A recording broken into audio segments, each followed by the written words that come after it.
Welcome to the Tech Sharmit podcast, where technology is not just news, but the roadmap to the future. This is a space where we explore the latest tech trends, AI, startups, gadgets, and the ideas that redefine the way we think. Leading this conversation is Amit Sharma, globally recognized as Tech Sharmit. A technologist from Bharat, Amit brings an Indian perspective to the global technology landscape.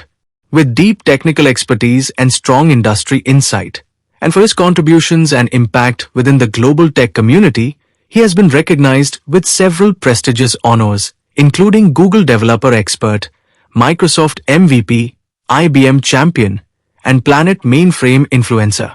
Through this podcast, he shares practical knowledge, real-world perspectives, and globally relevant thinking designed to help you stay ahead in an ever-evolving technology landscape. Before we begin, make sure to subscribe to the Tech Sharmit channel to stay updated with future episodes. And if you're looking to level up your skills, don't forget to explore the Tech Sharmit digital course book in the description box, where you'll find thousands of free programming courses curated to help you grow as a developer. So plug in your headphones and join us as we begin today's episode of the Tech Sharmit podcast. Hello everyone, welcome back to the Tech Sharmit podcast. Today I'm joined by another very special guest, Andy Brisland, who is joining us all the way from United Kingdom. If I talk about his expertise, then he is one of the well-known IBM Champion, a Learn Quest instructor, and a mainframe advocate with over 40 plus years of experience in the IT industry. Not only this, his career spans banking and financial services, enterprise system, service desk operation, and training as well. So, in today's episode, we will talk about the evolution of IT, the role of mainframe in the modern systems, and the global work culture he has experienced so far. But before we proceed further with this session, I would like to thank Andrew for joining us today in this episode. And now I request you to please initiate the discussion by telling us a bit about yourself. Hi everyone. Hello. Nice to see you again. Basically, I started my mainframe career in the 80s. That's the last century for all you new people online. So yeah, I went from school into industry. Back then, computers weren't really common in schools. So I went into industry working in an office using computers. But after about 3 or 4 years, I got into a trainee role as a mainframe programmer, and it all started then. Okay, so Andy, like which role do you love the most? The developer role or the professional IT person or the trainer role? I would say at the beginning, I was very focused on the development role. I was a very sort of techie guy, very into maths, physics, that type of sort of topics. So I really enjoyed programming. I mean, I learned it at home on simple sort of home PCs like the Sinclair QL, the Spectrum. So all before the IBM PCs came out. And I was really into like the assembler programming, the basic programming. It all interested me. So when I had the chance to start a job with it, I just jumped at the chance. Okay, all right. So, as you mentioned, like you have been in the IT industry for more than 40 years now. So, if we talk about the initial days, the very beginning days, so what was your first experience with the computing? Like when you got influenced by the computers or the computing technologies, and what hooked you so far for this community? Like how you have got influence for this? Sure. Well, as I said, I wasn't lucky enough to learn computing at school or college, so Yeah. it all came to me in my spare time. And when I started in they called it the data processing department back then. I just took to it. I really enjoyed. I mean, this was the age when to write a program, you actually had to write it on paper. So Yes. not punch cards. I'm not that old, but you had to write a program, you had to design it, you had to think about it. You wrote it on paper, you handed it to the operations room. They keyed it in because they were very fast at keying in. And then you got it back the next day. It had been compiled and it either worked or it didn't work. So that was the basics how I started, and I really enjoyed the whole programming concept, learning a language, learning about databases, how information was stored in various sort of IMS, IDMS, those technologies. So yeah, I just took to it quite quickly. Okay, so here I have one question on the behalf of those students like who are into their educational phase. So like they are also from their institution, whether college or school, they are supposed to write the code firstly on the paper and then they are supposed to execute it on a system. So Hmm. from your perspective, like is it okay in 2026 to firstly write the on paper? If there is any particular benefits of it, maybe you can share because you have explored this thing. Sure, I think the benefit maybe not to write the whole program onto paper now, Okay. but certainly I think it's a good idea to take time to do few flow charts, just to jot down on paper how a Pseudocode. program will look, that Yeah. type of thing. Yeah. Okay. All right. Okay. So now we will talk about the domain for which you have worked for the very long time in this industry. So like we all know that banking and financial service like seem throughout your whole journey, right? So what Mhm. do you to that particular sector? Because in IT industry there are multiple domains where we can contribute, but you specifically chose this banking and financial service. So how you decided it and what kept you engaged for decades in this particular area? Sure, absolutely. Going back to my first role, I was it was a factory, so a factory manufacturing machinery, and I was in the payroll department. So I was using computer programs all to do with payroll and sort of bonuses, calculating people's pay. So I was using those programs. And then when I went into the data processing department, I was naturally chosen to learn all the payroll systems. So I learned all the payroll systems there. So that naturally focused on the banking systems, how people got paid.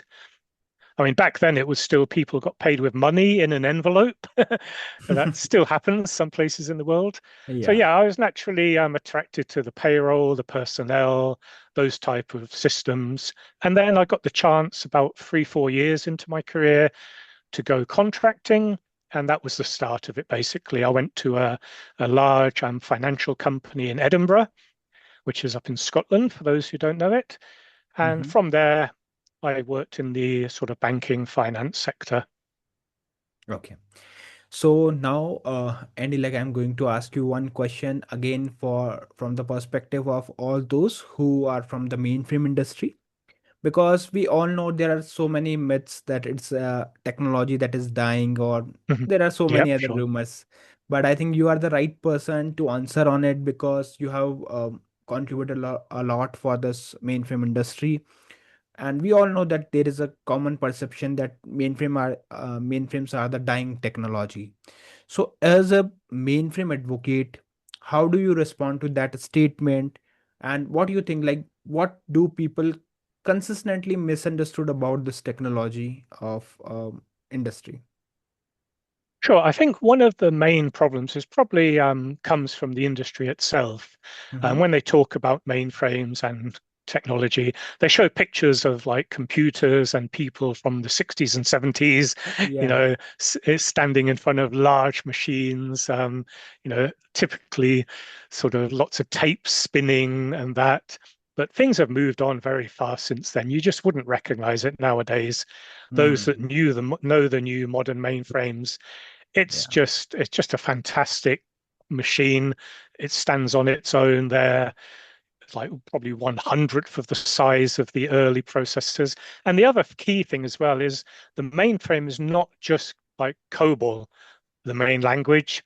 So a lot of people focus on the mainframe as being, oh, that's COBOL. That's that old language that everyone wrote in the 60s and 70s, but no one writes it anymore. But that's not true. The mainframe has evolved over the years, and you can run so many things on it. So it's evolving. So that's the main thing. Okay, I think this statement will help all those young developers who are planning to start their career with the mainframe industry because like Mhm. they all know that this is a system, or that this is a platform that is still playing a vital role in the IT industry, specifically It is. in the banking and the financial services. So yes, no doubtedly, this is a technology which is improving and evolving by the time. So you can trust it as other clients are trusting on this wonderful platform. Exactly. Exactly. Okay, so Andy, now, like whenever we talk about any technology, at the same time we also focus on the communities, those Mhm. communities who are helping us to spread the awareness about that particular technology. So likewise, there is one more technology community, that is Mainframe 42, and you are involved with Mainframe 42. So please tell us, like, what is the mission behind that community, and why does it matter for the next generation of technologies? Let's say if someone is about to graduate from their college, then why should they look towards these kind of community who is working with the mainframe? Sure. Well, Mainframe 42 is really a concept. It's like my own sort of idea, and I'm building it at the moment, so it's not sort of live as such. Okay. But over the last 4 or 5 years, I've become more aware of the sort of generation problem with the older people like myself gradually approaching retirement. And Mhm. I've naturally sort of moved into roles where I'm using my experience to teach juniors, freshers, doing a bit of mentoring, like at Yeah. any site that I'm working. And I've been really surprised, as you said earlier, about the amount of people that were saying the mainframe is dead, no one Yeah. teaches it.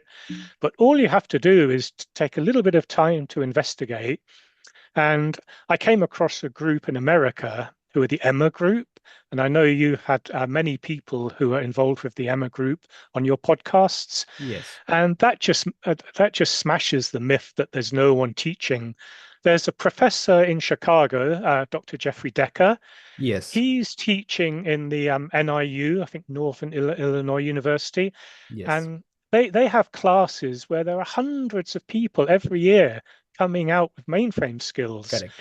And in the UK, there's a guy called Dr. Herb Daly. He's also involved in teaching. He's been teaching in 3 or 4 universities in the UK for the last 20 years. And the mainframe is being taught there and across Europe as well. There are so many places where the mainframe is being taught. So it's definitely not dying out. And there are many, many people of my generation who are getting involved either professionally or in the volunteering capability. I mean, there are so many options for youngsters now to learn. And obviously, IBM, as an IBM champion, I would say this, but it's not a lie. IBM is one of the main sources of information. You won't go wrong if you spend some time on the IBM websites and just search for training. Yes. It's out, it's all out there. Yes, agree. I'm also agree with these all statement. In fact, as you mentioned about the Geoffrey Decker, then yes, he was one of my podcasts, and Mhm. we did one podcast, and there he explained everything in a very detailed manner, like how they are conducting those classes, how they are helping the students and the community members. So when we have leaders like Geoffrey, you, and other experts, then we can't say that this is not evolving technology, because there are leaders, they are the community builders. So actually, Exactly. Yeah. when we talk about the technology rise, so it totally depends on the leaders. And when we have that kind of community, so we can't say that it is not going to rise in the upcoming years, because yes, there are leaders who are consistently helping and growing this community day by day. So that's a great thing you just shared about Geoffrey and other expert who are also actively contributing for this thing. Yeah. And also, I mean, the main companies involved in the mainframe sort of industry, obviously IBM is the sort of top range, but you've Yes. got Broadcom, you've got BMC, you've got Ensono. All these companies are running rocket software. All these companies are running boot camps and training programs to get youngsters involved across the world. I mean, I think BMC have a training in India. I know Rocket Software have training centers in Australia, in America, in the UK, and Broadcom have obviously America. They have Europe covered pretty well. So I think anywhere you are in the world, if you're interested in the mainframe, Yes, you can get community members trained, are there. Yes, right. definitely. Okay, so moving ahead, Andy, now we will talk a bit about your exposure around the globe because you have Mhm. you have worked in UK, USA, Germany, Ireland, Austria, Lithuania, and Romania and Belgium also.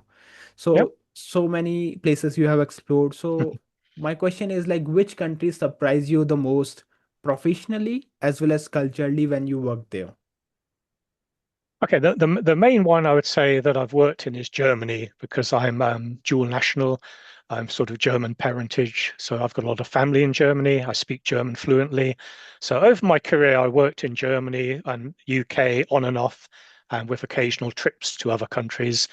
The German sort of professional mindset is very detailed, very methodical, very professional.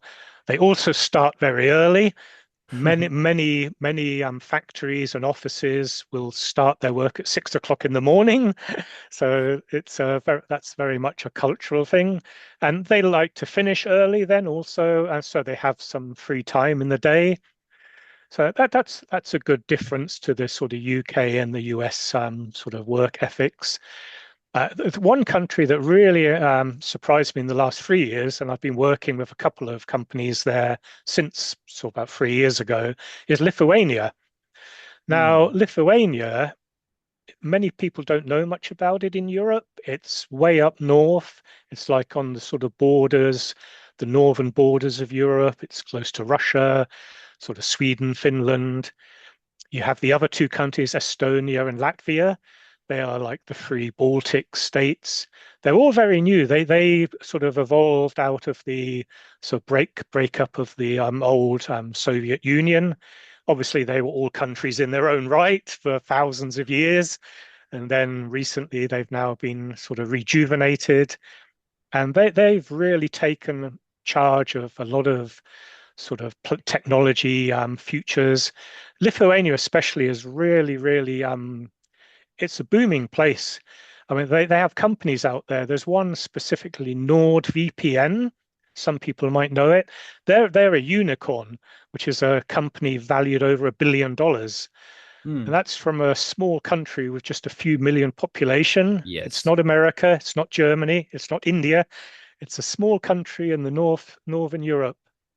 So that really surprised me. I visited it a couple of times, visiting Lit IT and Rice Tech, who I've worked freelance with. So yeah, Lithuania was a very fresh experience for me. I didn't really know much about it until I started working with them. Yeah, I think these are the benefits that we get to know about when we are exploring these cultures, these different places. Then we got to know about like how Mhm. countries are contributing for this entire IT industry in a different ways. So Absolutely. I mean, there's countries around the world. Obviously, India is one of the main ones. So yeah. okay, so now like Andy, what do you think? Like because what we believe that IT cultures differ greatly between the UK and the DAC countries. So, from your perspective, what are the most striking professional differences you have encountered when you worked in UK and the other DAC countries region? Well, I found, I mean, over the last sort of 10, 15 years, obviously the virtual workplace has really taken off. In fact, I always smile about this because in 1998, 1999, that was when Y2K was about to happen. Mm-hmm. I was actually working at home for Motorola, an Okay. American company. I was working from home in Edinburgh, Scotland. The head office in Europe was in Munich, Germany, and I was successfully working at home. I visited Munich once a month. Mm-hmm. And so that was a very interesting cultural blend of European, UK, and American sort of skills all together. It was good that we spread the time zones, which really helped. And that's developed over the years now. You've got a lot of projects that are global, where you can work with people in Australia, America, India, Europe. And I think in general, the IT professional is very similar. They've usually got a very good technological background and skills. Yes. Sometimes the personal sort of culture clashes do come up, but most people, learn to work with each other. And if you have an open mind and you take time to learn about another culture and another sort of country, that helps everyone. And I've never found that to be a big problem. I've enjoyed it working across the world, basically virtually. I've certainly worked it virtually in more countries than I've actually visited. Yeah. India for me would be a bit too hot, I think. I'm a Northern European. I like the cold. Cold places, yeah. Okay. Yeah. All right. So now, Andy, like moving ahead, we will talk about your another way, another role through which you have contributed a lot, that is mentorship or training role. Mm. So, like you hold a PT LLS level 3 teaching qualification and you and train through the Learn Quest. So, what do you think? Like, what separates a truly effective trainer, IT trainer, from someone who just knows the technical material? What could be the best practices they can adopt, and what are the similarities or dissimilarities between these two person? Like one who knows the technical material and one who have hold those kind of certification and professional trainings. Sure. I mean, training, there can be two methods of training. You can train by yourself, just like watching videos, going through PowerPoints. And when you get into like instructor-led training, the person that's leading the training could just present some slides, read them out, and just be like a robot. But that really won't help. There's no point in doing that. So the idea of the instructor-led training, which just as a side issue, I ran a survey on LinkedIn recently, and I think I had about 50 replies, which wasn't too bad. And I said to people, what training would you prefer?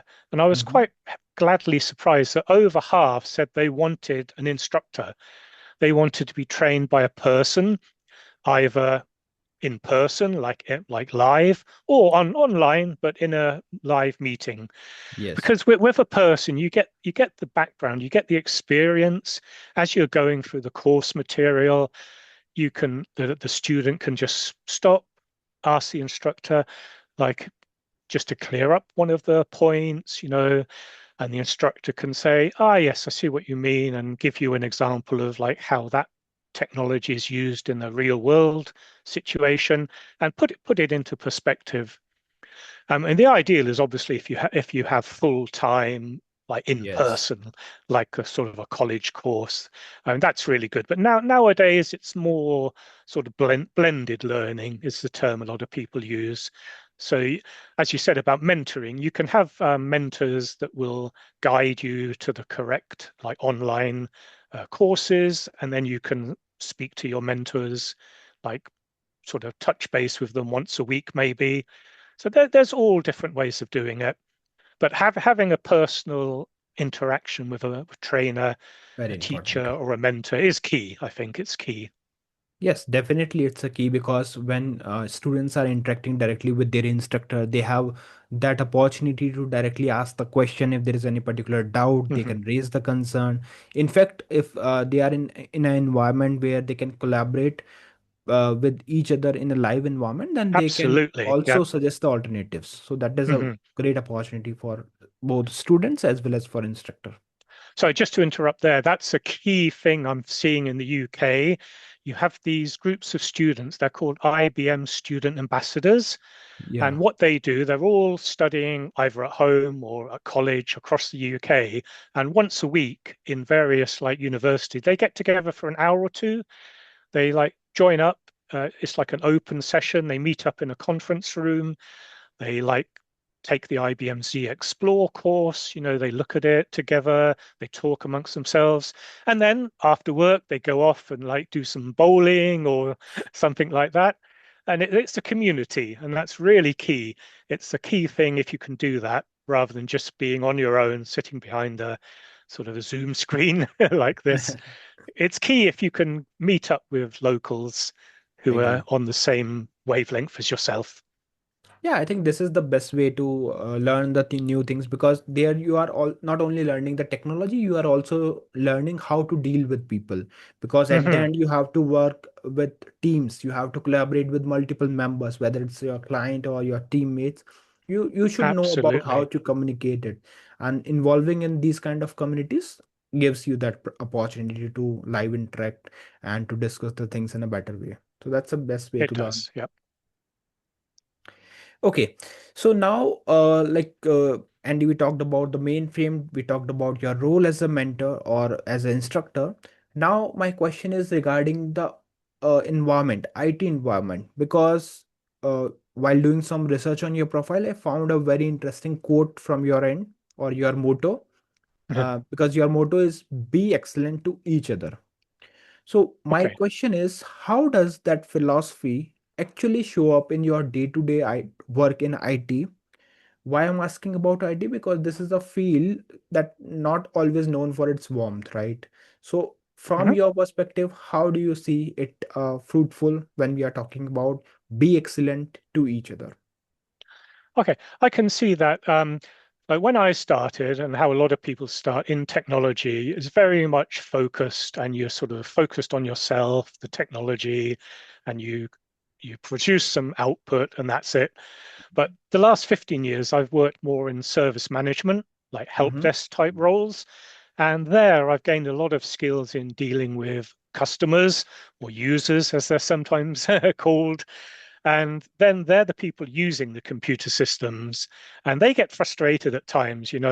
It's not working the way they think it should work. So they contact the help desk. The help desk takes the information from them. The help desk then contacts all the technical teams, and together as a team, or everyone works together to try and solve the problem. Yeah. It's good if the technical team have some customer sort of soft skills, customer service skills, because it's no good just saying to a customer, well, it works for me, you must be doing something wrong. That's not really the way to approach a problem. So it's good to like empathize with the customer, the user, of the business person who is not as technical as yourself as an IT person, so that they can get frustrated that the system isn't doing what they expect it to do. So it's a good opportunity to like join the skills, the customer skills and the technical skills, and those type of roles are really useful. It's like the Yes, glue yes. that holds everything together. Yes. So, although we have plenty of things here, Andy, like that we can discuss about mainframe or about your contribution to the IT industry, but we are short on time, so I just want to take a couple of more questions before we conclude the discussion. And this question is regarding the support of network, because behind every Mm. person's life there are network of support, whether as a support from family or colleagues or students, anyone. So, looking back on your journey, who were the key people around you who had a defining impact on your journey so far? Well, I would say going back to the start, when I joined up as a trainee programmer at my first in the factory in the computer department, my manager at the time, to be honest, I'm afraid I don't remember his name, but he was a great guy. He took on board, I think there were about six of us trainees at one time. And now looking in hindsight, I could see how complicated that must have been and how frustrating at times, because he was having to like treat us all, as like his children basically to like teach us the ways of the world. So that was good. And throughout my career, I've been lucky to work with some really good managers. And especially when you're contracting, it's good to have a good relationship with your manager, and so that you get on well. And for me, I worked at two places, like one particular bank in the UK, Abbey National Bank. They were taken over by Santander, the Spanish bank, and I worked there for about 8 years, on and off on various projects. And the teams there were really good. And I also worked at Motorola for about 6, 7 years on about 4 or 5 projects. And my manager there was really helpful. And more recently, as I've got into like the learning sort of mentoring sector, as I said before, when I met the Emma people, I was very, very impressed with like Jeffrey Decker, Cameron Yes. Say. Herb Daly in the UK, and all the other people involved who are really all mostly doing it sort of free, volunteering. It's not like a paid job for them. Yes. And those people are really impressing me. And then all the people in the UK, for example, Andy McCandless, who runs the Mainframe Z Yes. podcast and newsletter, he's doing a lot of similar work to me. He's got a Mainframe a book club podcast where he's talking to people about books related to mainframe technologies. So yeah, and yourself, of course. I mean, seeing your podcast, I mean, it stands at the top of the tree. There are so many great podcasts from the Broadcom teams, from the IBM teams. I mean, PJ, of course, everyone knows PJ Yeah, Catalano PG. from New York, IBM test manager. He is a superstar, and the content that he produces really, really inspires all the youngsters. I know that. I think he Yes. had like 100 people around him at Tech Exchange last year, all looking at the Z17, the new mainframe. So as long as there's people from all ages, contributing, all working together, the long-term future looks good. It really does look good. Yes, it looks good. And yes, PJ is quite a famous guy, not only for his Yeah. technical skills, but for the funny memes he create Oh through his yeah, yeah. The videos. So it's TikToks and quite popular every among yeah. youngsters. Amazing, amazing. Yes. All right. Okay, so now, Andy, we will just take one more thing, one more question, and this is regarding the place you belong from, or maybe the place you worked. So, what if you had to share one thing about UK, then what would you like to share one thing about UK with the rest of the world, or maybe other place where you worked along? Well, I'd say the UK sort of stands alongside America, USA, and Germany probably as the three main focuses in the sort of mainframe world. And I've worked in the in the USA as well a few times for Hmm. American companies. I've worked for German companies.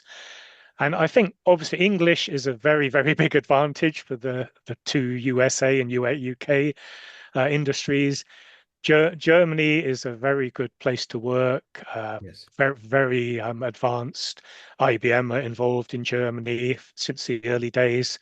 And also, I would say I haven't been to India, but even since the 90s, I've worked on so many projects with Indian colleagues, like as part of projects driven by Indian teams or where Indian teams are colleagues of mine. So I'm very impressed with the amount of sort of professional people coming from there and the youngsters there. I know they're very, very eager to learn. Yes. And I've had the pleasure currently, I'm training some Indian freshers on my project, and they're picking up skills very, very quick. So world, I'd say I'm a sort of citizen of the world. And now with the benefits of like Zoom, Teams technologies, working on projects worldwide, I'm really enjoying the sort of last few years of my career, passing on my little knowledge to everyone that I can. Yeah, it really looks good, like how every country is collaborating for one cause and for Absolutely. one They solution are. that they are building through IT. So it's really good Yep. because at the end, like here in Bharat, we know that we consider the world as a one big family.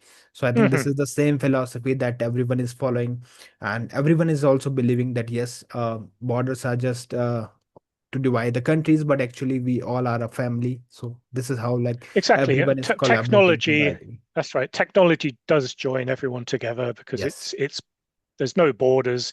Information is flowing across cables and satellite links all around the world, All right. uniting everyone. Yes, definitely.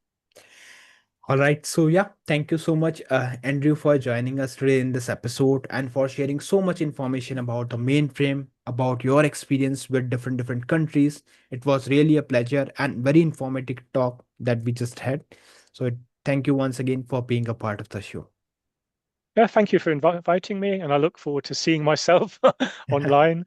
And just a reminder to everyone, subscribe to the channel and just go through the back catalogue. There are literally thousands of similar interviews, so you won't get bored. Okay, Thank you you. have a good day. Have a Yeah, good you too. evening. Okay, bye.